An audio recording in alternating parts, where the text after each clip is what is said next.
welcome back to Ready Nerd Go. My name's Alex. This is Anko, who's not saying words right now.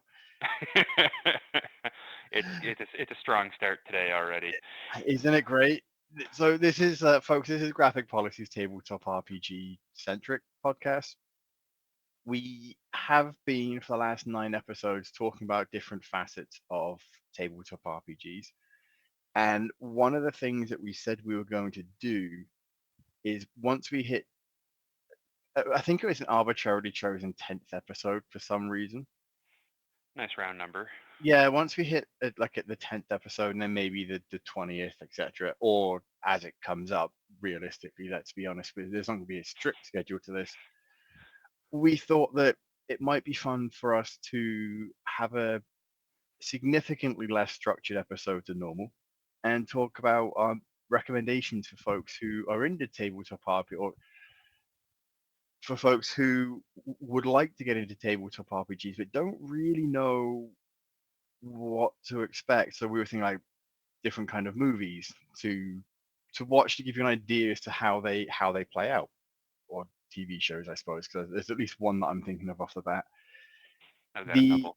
Yeah, good, because I realize now I didn't actually think of any le- leading into this, and this is going to be an interesting one. We're like, hey, there's no no real structure to this because we really just decided to go for it. Now, it that we do expect to have at some point playlist recommendations to talk about. Probably not this episode because we're going to try and keep it focused to one. But again, by the time we're done, who knows what's going to have happened? Exactly. But I don't. yeah, I mean, Yeah, that was an awkward silence because I didn't really have anything. Oh, Anker's talking. Wonderful. yeah. No, I mean, may as well, to jump right in. I mean, there is the obvious recommendation point that didn't used to exist up until relatively recently, because like there's, you know, a decade ago, let's plays online were not a thing. But nowadays, if people are interested, it's not too hard to just like find somebody doing a podcast or a series on RPGs, like an actual RPG campaign, or usually you can get one specific to whatever system you're curious about playing in. So I know, like, even for me, if I'm looking at a system that I've never played before, one thing I'll usually do is go see if, the creator did a let's play for it, because that then you can see, okay, this is the actual creator of the system and this is how they play the game. And it can be a really good way to kind of get your feet wet on what to expect with it. Now, because I realize that we've mentioned Let's Plays before, and I'm reasonably sure it's a fairly common thing, Yes. it's a fairly common term, but if for any reason you're not familiar with what a Let's Play is, it effectively is you're watching people play what you want to watch them play. It could be a video game thing. Maybe you're watching someone play through the Samurai Warriors or Dynasty Warriors games. Maybe you're watching someone play Red Dead Redemption 2, or you're watching people play Dungeons and Dragons. There's no specific limit to what it could be. It's just you're watching other people play. You know what? Before you start to get, it's like, well, why would you want to watch someone play a game? I don't know, Bob. Why do you want to watch someone play football? Right. It's actually kind of funny that you mentioned Dynasty Warriors as your example, because one of my friends is, unbeknownst to me up until relatively recently, actually fairly famous online for his Dynasty Warriors content. It's like, huh, that's interesting. Like, Capcom has sent him games and stuff, and he's kind of So we're weird. folks. If you're not aware, we're specifically talking about Chris Gildart. Yeah. His Dynasty Warriors content is honestly the reason I was thinking of Chris when I said it is just because he's where I first heard the term "Let's Play." Huh, that makes sense. And so Chris is on he's on YouTube. He's actually a really good Dynasty War. He's really good in the Dynasty Warriors community. He was at a convention yesterday with his partner. It was actually Friday and Saturday, but primarily yesterday. And I was hoping to have been able to make it over, but just with things going on that are irrelevant to the story, I couldn't. And I realized, hey, Chris is there. I wonder if he'll do me a solid. So I sent him a text and I asked him, and he's like, yeah, no worries. I'll go do that when I have a chance. So I now have, despite not making it to the convention, I still spent $50 on prints because Chris was kind enough to go grab a couple for me from one of the people that I was really hoping to get there and meet. So like I said, Chris is a great guy. If you have a chance, check out his stuff on YouTube. I think his channel is I think it's just his name. And there's going to be a really awkward moment while we're both desperately trying to find out what Chris Gildart's YouTube channel is Right. as we're talking. Yeah, it really is just his name. So Gildart is Gildart. It's like not strictly relevant to what we're talking about today, but if you're at Well, all interested, go check the it out. the irony is it kind of is relevant because while we're talking about let's plays and specific media recommendations, there's only so much you can talk about when it comes to watching let's plays of games. If you're looking to get inspired by, and this we will circle back to this, but if you're looking to get inspired by different media things, then you can easily watch uh, or play video games, Yes. things like that. So kind of relevant. Chris does a lot more video game content. In fact, that's pretty much all he does, and that's fantastic. Uh, but so yeah, circling back to our original point, and maybe we'll touch on different forms of entertainment down the road. But Yes. circling back to our original point, one of the most fun Let's Plays that I remember having seen in regards to tabletop RPGs, and folks, you might be well aware of this, and if you're not, I highly recommend you check it out. But it's the Critical Role series. Yeah, Critical they've been kind of the biggest players in the industry alongside Dimension 20 right now. Exactly, and you can find they actually have comics out as well if you're into that. I obviously am, but I haven't actually read any of the comics because for some reason I just don't read D&D themed comics. Who knew? I mean, it's kind of the thing where, D&D is very much its own brand of fantasy. Like a lot of people tend to say like, "Oh, D&D is just generic fantasy." It's like, no, we It's a consider it generic fantasy because it defined generic fantasy. that's a really good point. I find it interesting to when people start talking about Tolkien and how well if Tolkien is one of the later things you've read, you're like, man, this seems so familiar. Like he's done A and then this other thing did that too. Like I feel like it's just a copy of this, and this. And like, you realize Tolkien did it first. Yeah. There's a reason it's a trope. Like, there's a reason Lord of the Rings is full of tropes. Is because that's where it became popular. This is the origin of so many of the tropes we have. Like a lot of places have taken them off into wildly different directions, but most modern fantasy is derived either from like Tolkien or from like Conan. Yeah, and I think some of the best books etc. have the tacit acknowledgement that you know what, yes, we are very much a Tolkien inspired, or Tolkien is the reason we do what we do, and Robert E. Howard is the reason we do what we do. Now, having said that, I also want to push back against the idea that, D&D and Tolkien are the same type of fantasy because they very much are not. No, they're not. They have the same core concept. I'm not gonna lie, this is not where I thought this was gonna go this episode, but I'm really enjoying it. Neither. Um, so yeah, no, Tolkien and D&D have, like you said, similar things. Yes, orcs are a thing, elves are a thing, dwarves and hobbits or halflings as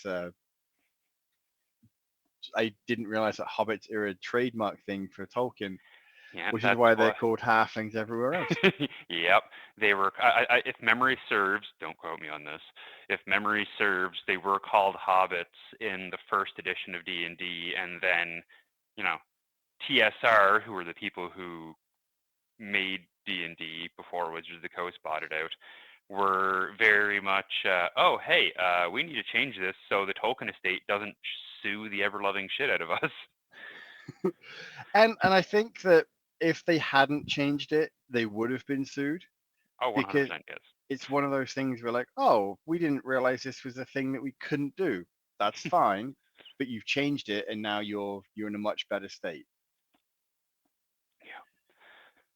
But yeah, like D&D, like that is a kind of a good point in general. Like D&D, D&D does have its own media spin-offs. Like there are D&D books and a relatively recent D&D movie and some much older D&D movies that you should never watch unless you want to watch a I terrible B movie. I actually think so. The Dungeons and Dragons Honor Among Thieves movie, it is a fantastic example of a game playing out as you're watching, as a Yes. neutral observer. Like, you can see almost when the imaginary players roll well on a dice roll, when things just happen to work. When, like, the scene where you've got the players asking the dead questions, and wait, does that count as a question? Yes. Not you. I'm not talking to you. it is it is very illustrative of that style of D&D play, which you don't see in much other fantasy because D&D is very much its own genre. Very much so. And I think it in the other, I would argue, the other popular or common exposure people have to, I hate using the term muggles have to D&D, because I hate bringing Yeah. up J.K. Rowling, but unfortunately it is a good descriptor in terms of a lot of people understand what I mean when I say that, Mhm. is that a lot of folks would have been exposed to would be Stranger Things, specifically the most recent. I say most recent series. I actually don't know if it's the last one out yet anymore or not, but the point still stands. It's the most recent series that I have seen where Eddie and is playing a D&D campaign throughout the series with the others, and it's a fairly decent illustration of what happens around the table in tense moments, specifically Mhm. the scenes when they're at the table. Now, not every table is going to jump up and whisper back and forth about what they're going to do. The game master isn't always going to be as uh, against the players as Eddie seems to be at certain points. Now, he's still clearly wanting them to have fun, but it also isn't going to be as friendly to them as some of the other ones that you might see in real life. Yeah. But if we're looking like past D&D or D&D adjacent media, hmm, honestly, Mm. something that I would say is a really good example of something to take from play would be something like the show Firefly. I have never watched Firefly, and I mean, do you, Joss Whedon is kind of taboo now, but it's at at the it is time probably the height of, his style of show, I would say, where it just you get the feet you really get that style in there, and it's not horrifically bogged down by. his shit. Yeah, I mean it. Yeah, There's definitely, issues you can have with the show, like the whole analog of being Confederate soldiers, but what? yeah, the whole thing with how Firefly came around, and this is, secondhand information. It may be wrong, but this is what I've been led to believe. I I It, like the the fact we're not afraid to say, hey, this might be wrong, but this is what we think we've heard. Yeah, exactly. I mean, if you can't admit you're wrong, what are you doing talking? But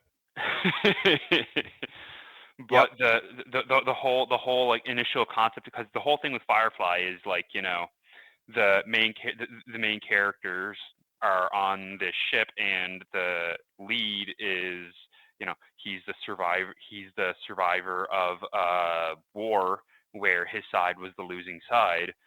And the initial kind of idea was kind of, okay, hey, what if, we showed like something like from like it was based on the Confederate US Civil War, like with the brown coats and the big government coming in to tell people what to do.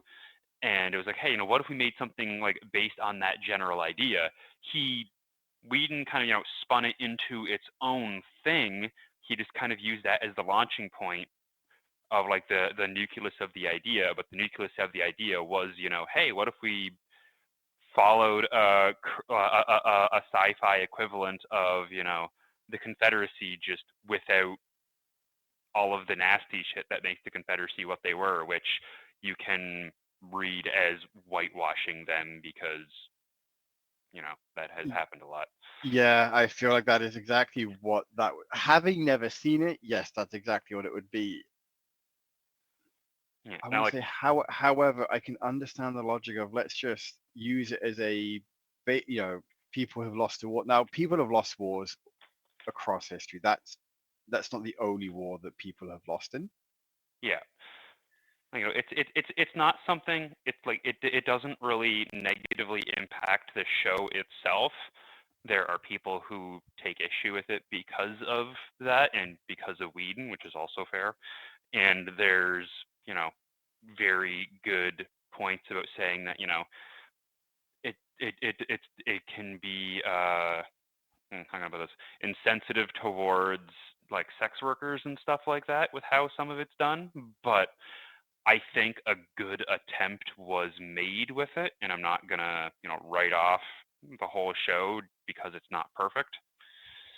I think that's a very valid thing to say. Like, you don't have to write something off if it wasn't absolutely perfect. There's always going to be something about something that is going Yeah, to be problematic to some degree. And as long as you're able to acknowledge that, and it isn't the sole focus, right? Like, yes, there may be issues with thing A that you're watching, but mm, if that's not the only reason you're watching it, or there are it maybe it's a someone just didn't handle it as well as they could have versus, oh no, this is just outright wrong. yeah. Then Same I with, think there are yeah. concessions, acceptances, things that you can accept that are may not always be wrong. No, I mean, heck, while recording, this is Pride Month, and there's a lot of old shows that I'm very fond of that attempted to, do representation well, but because they're old and they may not have really known what they were doing, it's like, hey, this is this is offensive, but like, they were trying their best, and I'm going to give them credit for that, because they weren't, trying to be offensive with it. They were It, trying to represent, and just kind of did an iffy job of it. yeah, and I think that's something that as things carry on, you've got to be more aware of that. Yes, we may not have done a good job with that in that moment, but as long as we can carry on and try and do better, Yeah, that's right. For me, that's the key thing is learning from mistakes, even if it wasn't necessarily a mistake. Just, oh, hey, we did it this way. All right, but we could have done it better this way and done it better. exactly. But to circle back around to Firefly as a Oh good shit, example yeah. of RPG media, we warned people we were going to be all over the place this episode, and we are pulling through on that. It is currently the only thing that seems to have gone to plan. Yeah, the reason I would say Firefly is a really good example of like media you'd want to watch to get ideas or a feel for tabletop play is because it works really well as an example of what a good campaign would work like, because you have a group of people who are together almost entirely by circumstance, who do clash with each other, but otherwise care about each other in a relatively episodic format that does have kind of a low plot line that, like, continuous plot line that pops up every once in a while, which is just it's a really good example to take for things to watch to kind of give you an idea of, hey, we could do something like this. Because I find one very easy trap that people fall into, especially with recommending media and stuff, is when you get into stuff that has like a giant overarching, like heavily plotted narrative. It's really easy for a GM to look at that and go like, hey, I want to do, like, the next Game of Thrones or something. So they meticulously plot out how they want the story to go. But that's not how tabletop games work. Like, the games are based on the decisions that the players make. Like, you might have a plot line that runs along it, but if you can't adapt to what the players are doing, go write a book. I think that's surprisingly a very key statement, is that if you can't adapt, then you want to tell your story and have people play the characters that maybe you don't necessarily understand or want to play yourself. Yeah.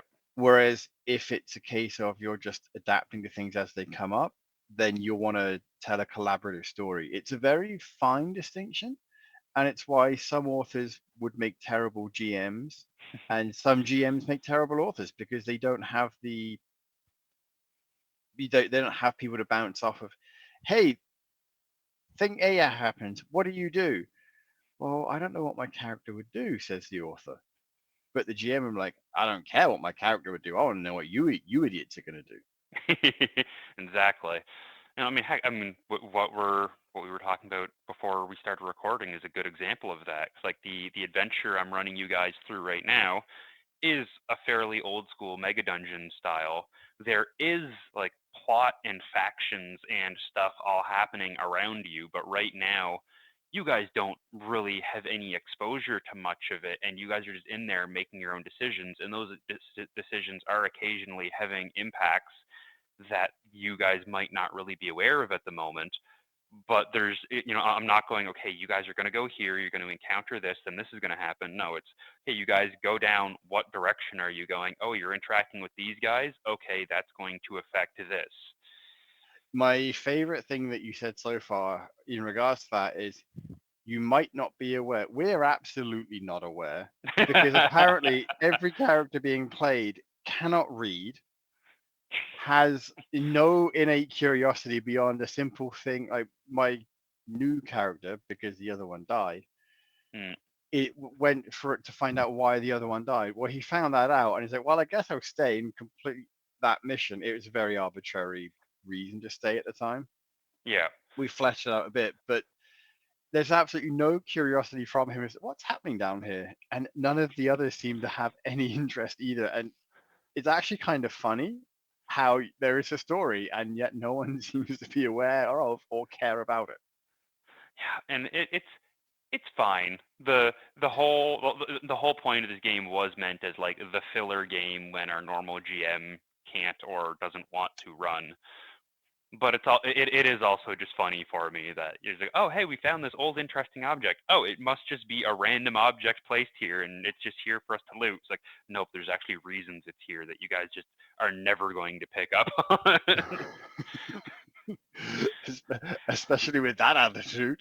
And especially, I've told you guys outright, like, hey, there's this interesting fact about it, and it's like, oh, that's just flavor. No, it's not just flavor.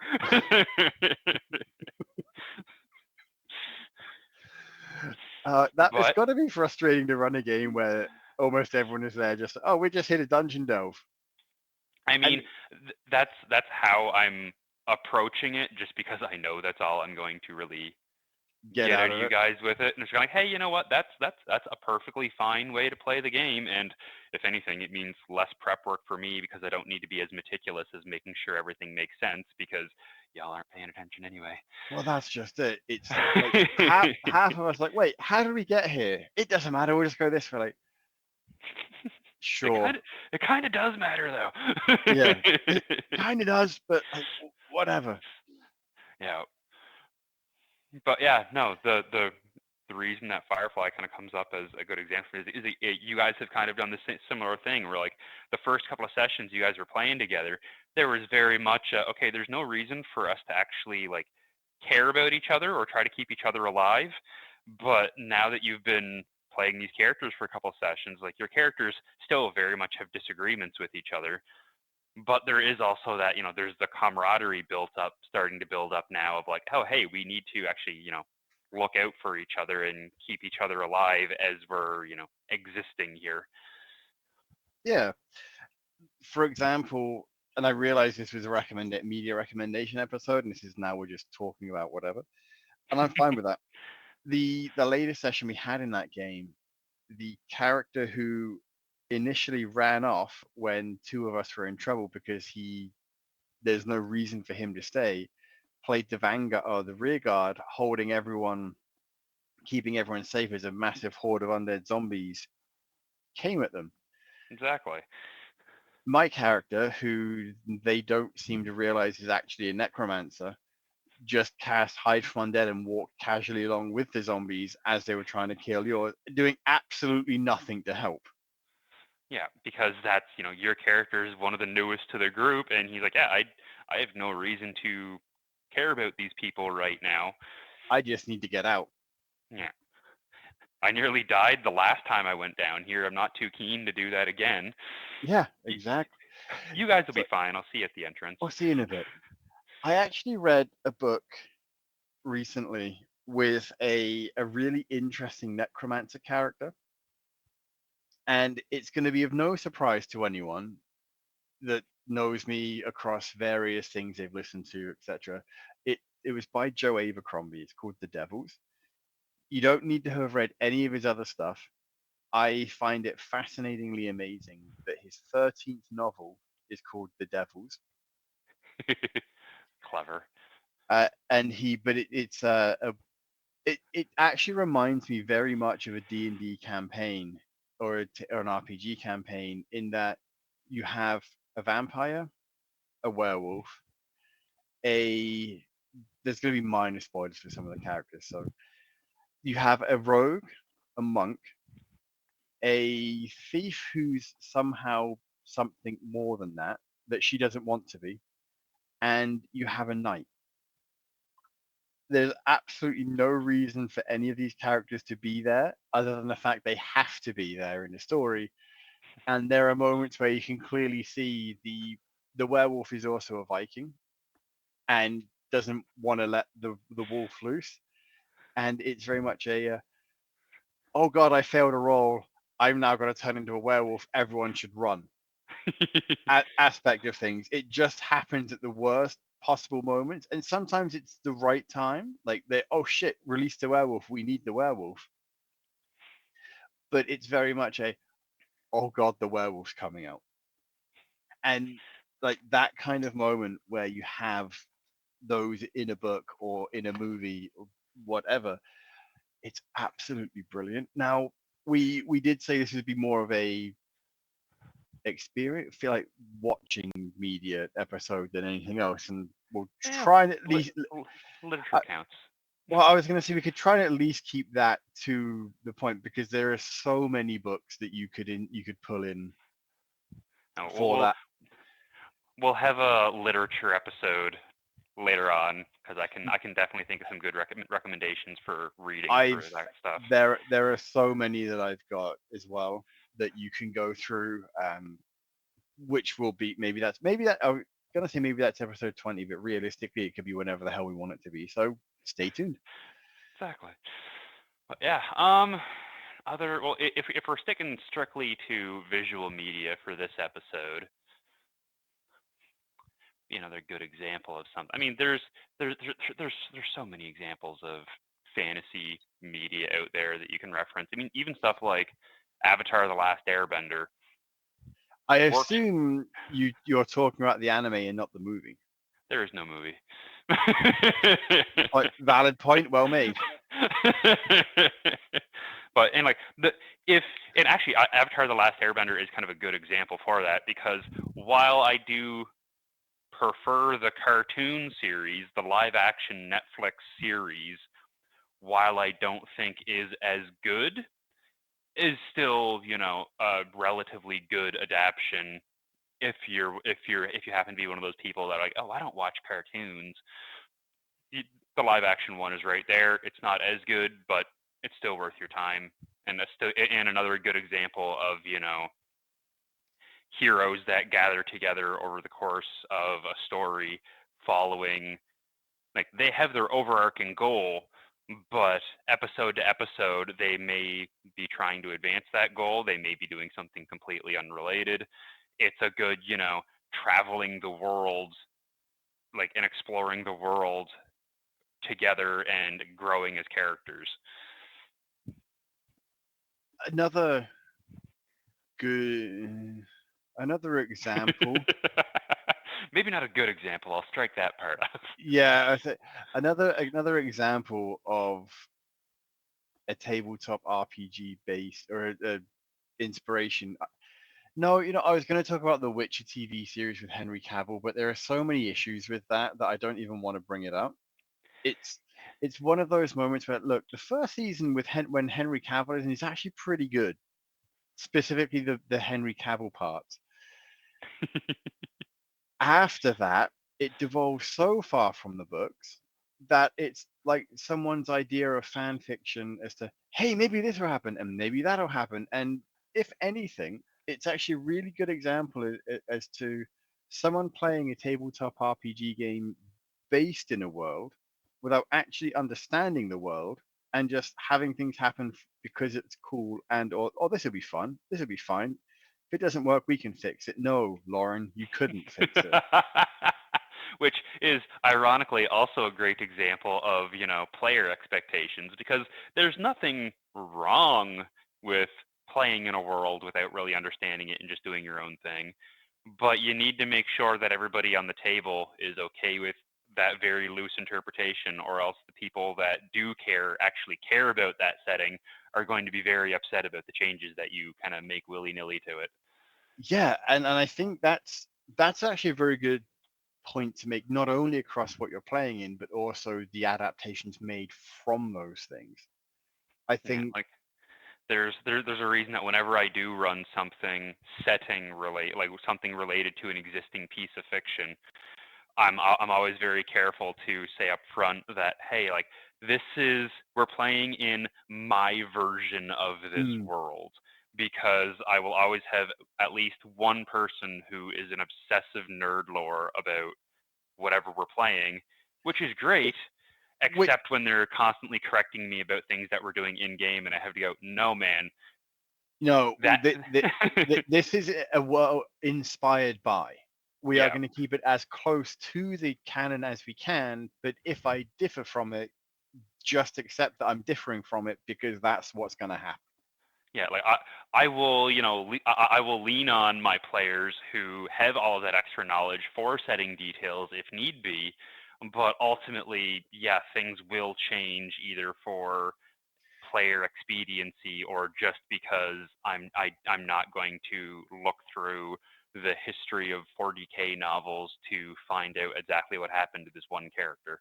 Nor should you. Now, the irony to this is that when you are playing a game with someone who is steeped in the lore, I'm going to use when we played a brief Witcher campaign that I had joined before you played a more Yes, longer form in the basement. the GM is the same person I was referring to earlier. Continue. Yeah, yeah. So I have read all the books, played the games, but I wasn't. I enjoy The Witcher, but I wasn't. I'd never read all the like up about every little thing about the monsters that were in there because I was more interested in killing them and the stories of the characters in the books. I didn't really care about the ins and outs of the difference between a Bruxter and a high vampire. I just knew Mm. that there was a difference. One was mindless, one may not be, or vice versa. So when we were playing the game, and I just happened to be playing The Witcher, and he said, "Oh, hey, you know this? What do you know about it?" I'm like, honestly, I don't know what this character is supposed to know. Well, he's a Witcher, etc. I'm like, okay, but I don't know as a player how much I can disseminate based on what I don't already know. Like, do I just make it up? Because Yeah. I don't have that info in front of me. Can you not just tell me what I'm supposed to know? And there are RPG systems where where the response to the question of am I just supposed to make something up is yes. Like, hey, And I don't know what I'm supposed to know with this character. Oh, just make up something and then that will be the answer.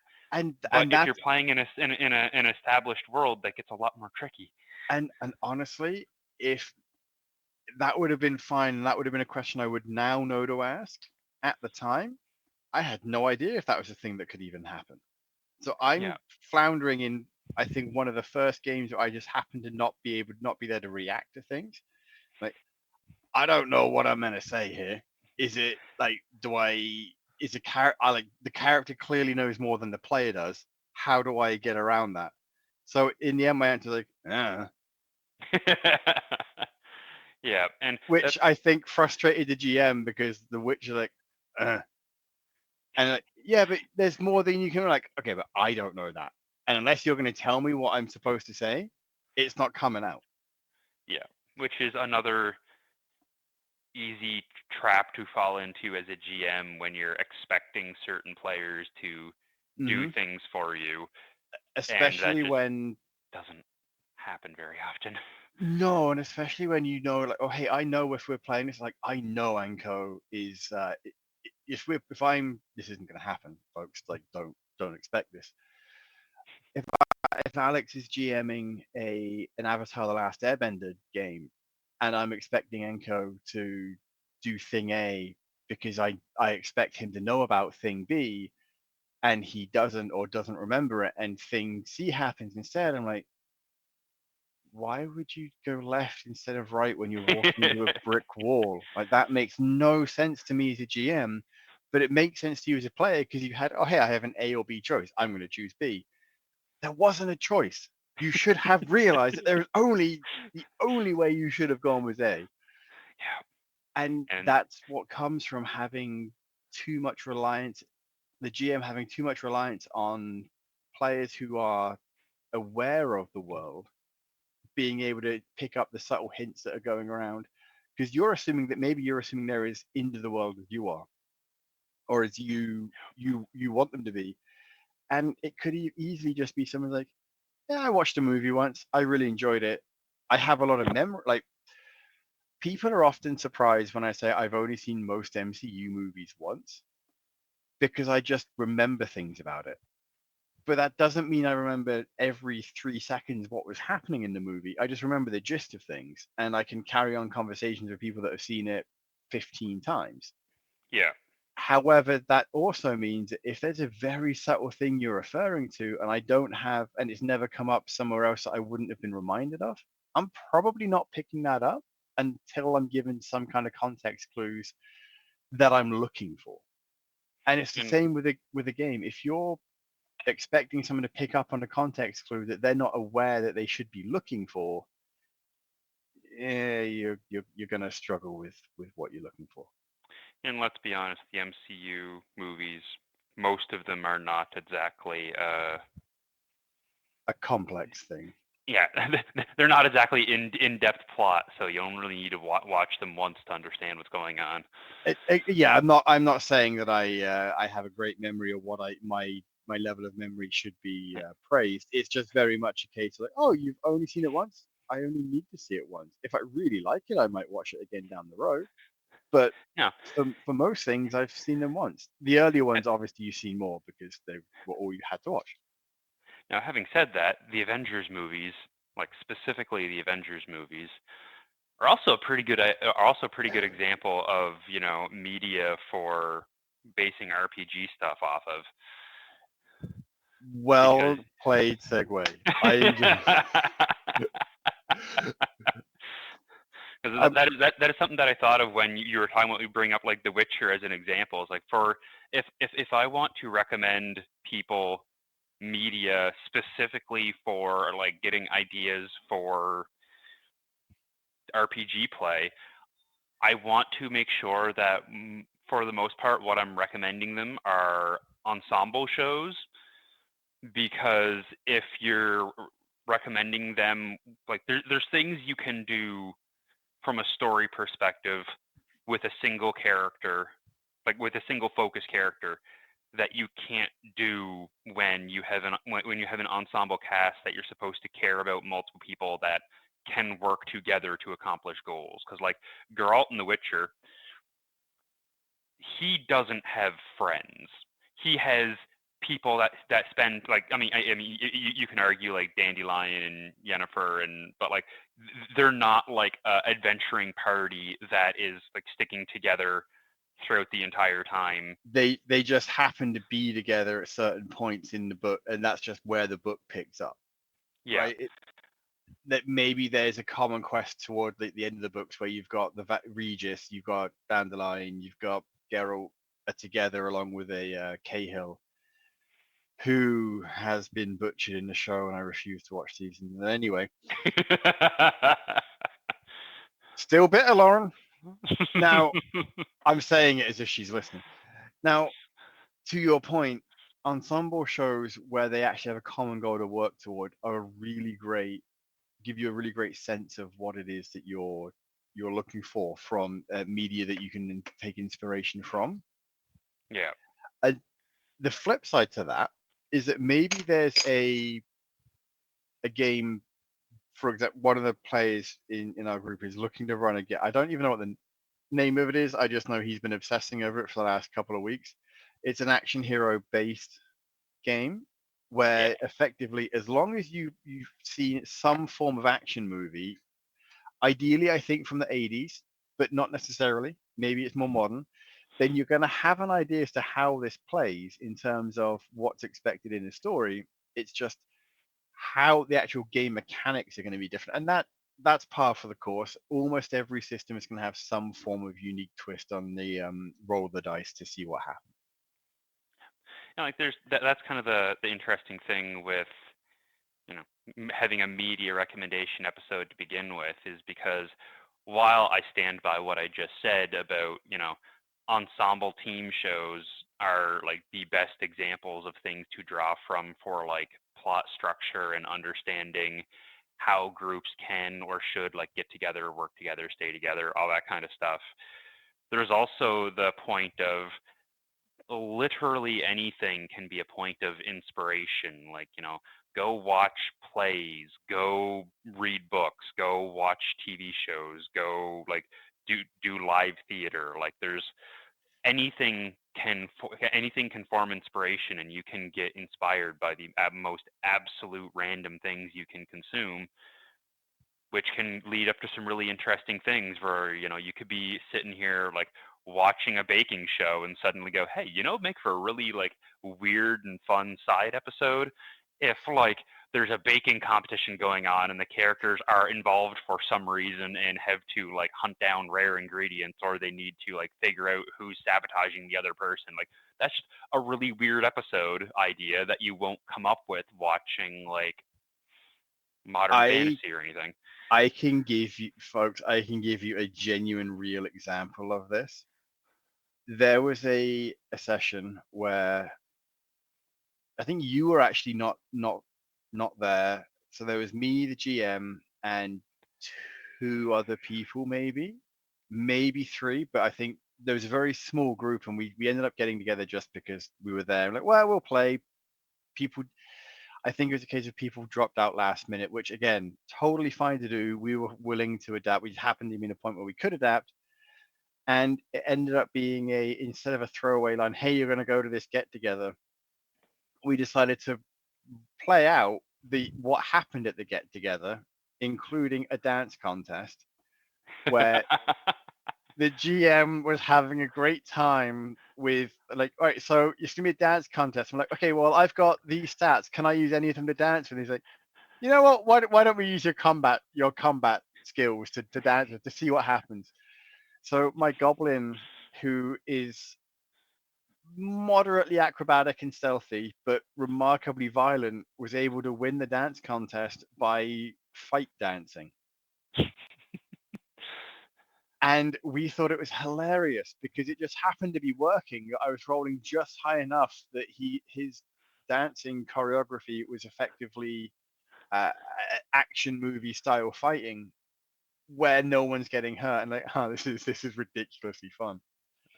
I wish I'd been there for that. For that, It that would have been great. it it was one of those moments where like you couldn't. I don't think you could replicate it because it just came about in the way that we wanted to play. We didn't really want to advance the story because there wasn't enough people around to carry, Mm. catch it up. But at the same time, we could at the very least try and get some kind of advantage out of. I think that's what. Yeah, we had to go to a get together, and it would have been like a chat with someone. But the GM said, "Hey, instead of a chat, I'm going to make you do all of these things that should take up the playtime or a decent enough chunk that we don't feel that we've wasted, bus fare, snack money, etc., to come down and play." And Yeah. honestly, I think there's an argument to be made that if people show up, it's never wasted. You're there to hang out for a bit, but that's an entirely different soppy type emotional thing that we don't need to worry about. But to your point, anything can inspire a game session, especially if it's already in a setting where like, hey, I'm going to throw my D&D characters into this or my Pathfinder characters into this.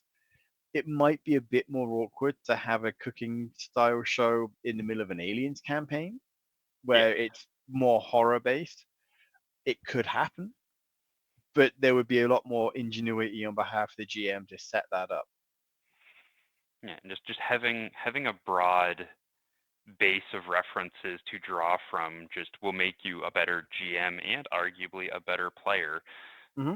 Just because like if all you consume is like Tolkien style fantasy or D&D style fantasy, then you won't have that larger reference pool to pull from for character ideas or plot ideas or even just how to react to certain things or ideas of trying to do certain things. Like if all you watch is like, shoot first and ask questions later, the idea of asking questions first might not come up.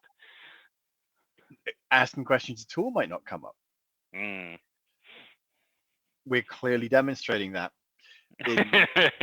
in the Shadow of the Demon Lord campaign. Now, the flip side to that is I'm actually someone who heavily reads fantasy more than anything else. However, because there's a lot less fantasy movies, I will always prefer a sword based film over anything else.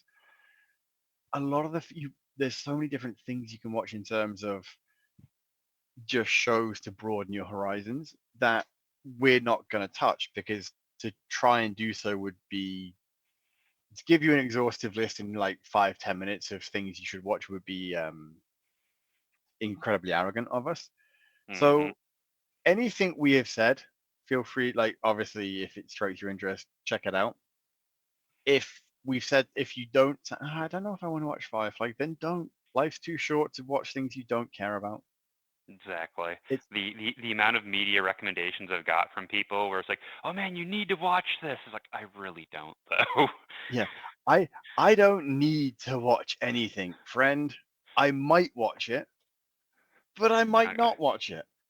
Like I like a, honestly a good example of that is like Andor. I know that if I actually sit down and find the time to watch Andor, I'll probably love it. I've heard nothing but amazing things about it. And it's just every time I sit down when I have the time, it's like, you know what? I would rather be doing something else right now.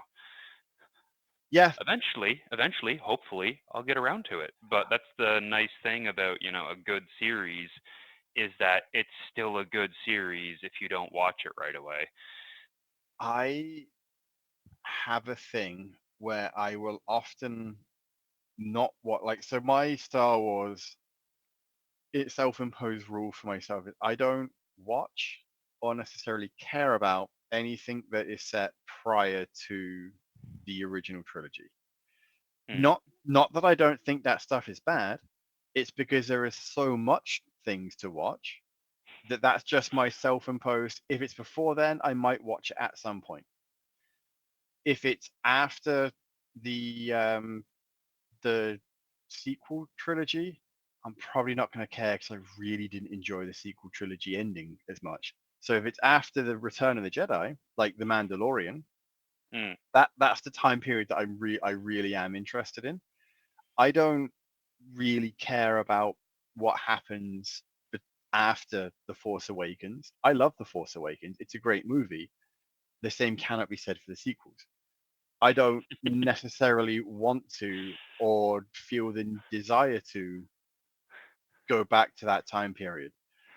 I'm sure there'll be good stuff coming out of it eventually. Maybe they'll make it, hey, this is what happens to Ray 20 years down the line. Great. Do what you're gonna do. But for myself, mm. I don't have the interest. So the Yeah, reason I haven't watched so Andor, much potential. yeah, like the reason I haven't watched Andor is because it's just before the time period that I care about. Wow. And that is the only reason I haven't watched it, other than the fact I just don't have time, and I don't find I haven't had time because it's not a priority for me to make time to watch. Like it's for me, it's like Rogue One is probably one of the only Star Wars things I can truly say I like from the new era, like the Disney era. Hmm. And I know Andor kind of has a very similar vibe and overlap. And it's like at some point, I will really enjoy getting into it, but there was so much wasted potential here from the Disney trilogy, just still sits Yeah, sour in my mouth. I think the my issue with Andor, and it has been from the very beginning, is I know how his story ends, and I didn't care enough about the character to find out how it began. I think Yeah, that's the difference in why I was willing to give Solo a watch, the this Han Solo movie. I I still know haven't how seen it. Han So I know how Han Solo's story ends, and I was interested enough in the character to see how it began. Now, my issues with Solo the movie are strictly that it's actually a Han Solo movie, and that I it's not that the guy playing Han Solo is bad. It's that it just doesn't seem to align with some of the time frame it's hinted at in the later movies. And if Oh, he's did he's they do? supposed to be so he's supposed to be a young Han Solo, but Han Yeah. Solo can't be much more than 30 in uh A New Hope or the original Star Wars movie. He can't be much more than that. And you get the feeling by the beginning of Solo, he's already in his early to mid 20s, and it just doesn't seem To line to. up. Yeah, I don't know. It just doesn't seem to have quite the same light. Now, again, if it was anything but a Solo movie, if it was like Sam Holo or something, it would actually be a really good film. Like it's a good film. It's just the things I don't like about it are very nitpicky from my end, and I'm aware of this, and it just doesn't seem to have the same lineup as some of the other stuff, or alignment to the time as some of the other stuff. Again, if you want to watch it, it's probably worth watching. It's just take it as like it just I don't know. There's just something about it that just didn't jive for me when I watched it. The one of the bigger reasons that I didn't go watch it, and I could entirely be wrong on this because it was just opinion from the commercials, is it felt very much like they did that thing that comes up a lot in prequels where it feels like the character is the character after all of their character development, but it's taking place chronologically before that character development happened. So they like he shouldn't be like, this good, helpful person at this point in his life. Yeah, that's accurate. Again, it's a good movie. It's just a bad Han Solo movie. He's not supposed to be a good person in this. He can be selfish, etc., but he still seems to want to do stuff for people because of people, and it just doesn't really have the same. I don't know. It just shouldn't be how it's working for him. If that makes sense. Yeah. Well, we could We could do an entire podcast just about ranting about Star Wars. So let's not. Yeah, you know what? Not. Folks, this is very much an episode where Enko and I were just shooting the shit. If you've enjoyed us trying to stay relatively on topic, let us know.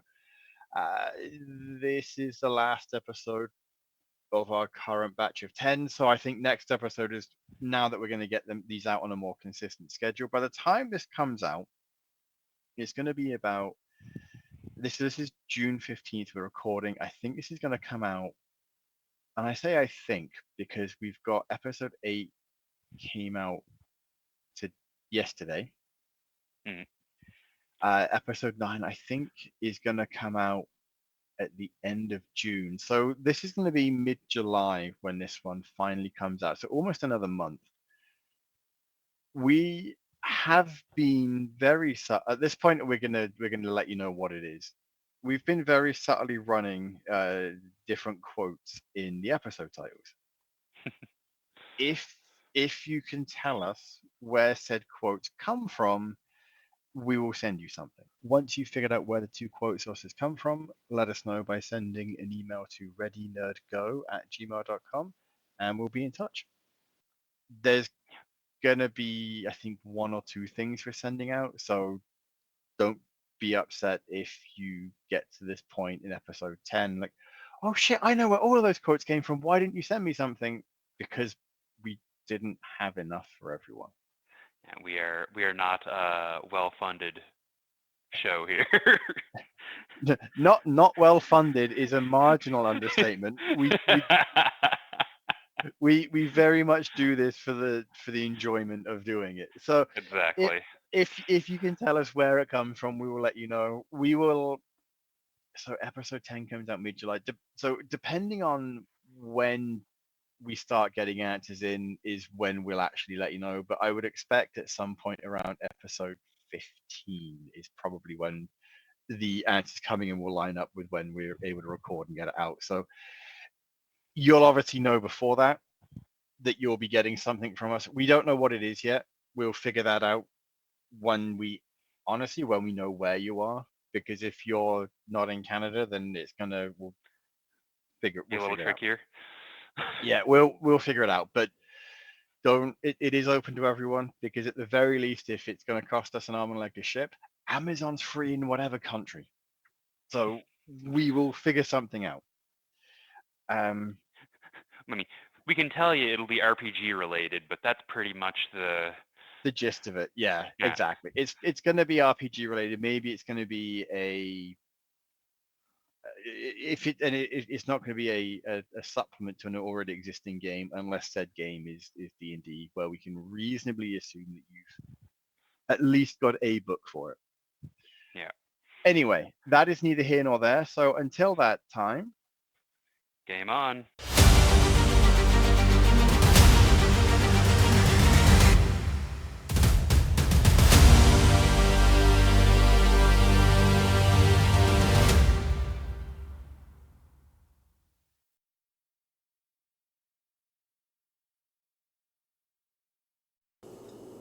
Hey, thanks for watching Board Game today. We always appreciate your views and your support, but there are so many ways for you to support our site. Not only can you do right here on video, but you can go and check us out at boardgametoday.com, where we have more news, reviews, interviews, everything you could ever want. But since you're here, if you could, you can always give us a like, subscribe, or share our videos or watch something else. Is always much appreciated, and get your game on.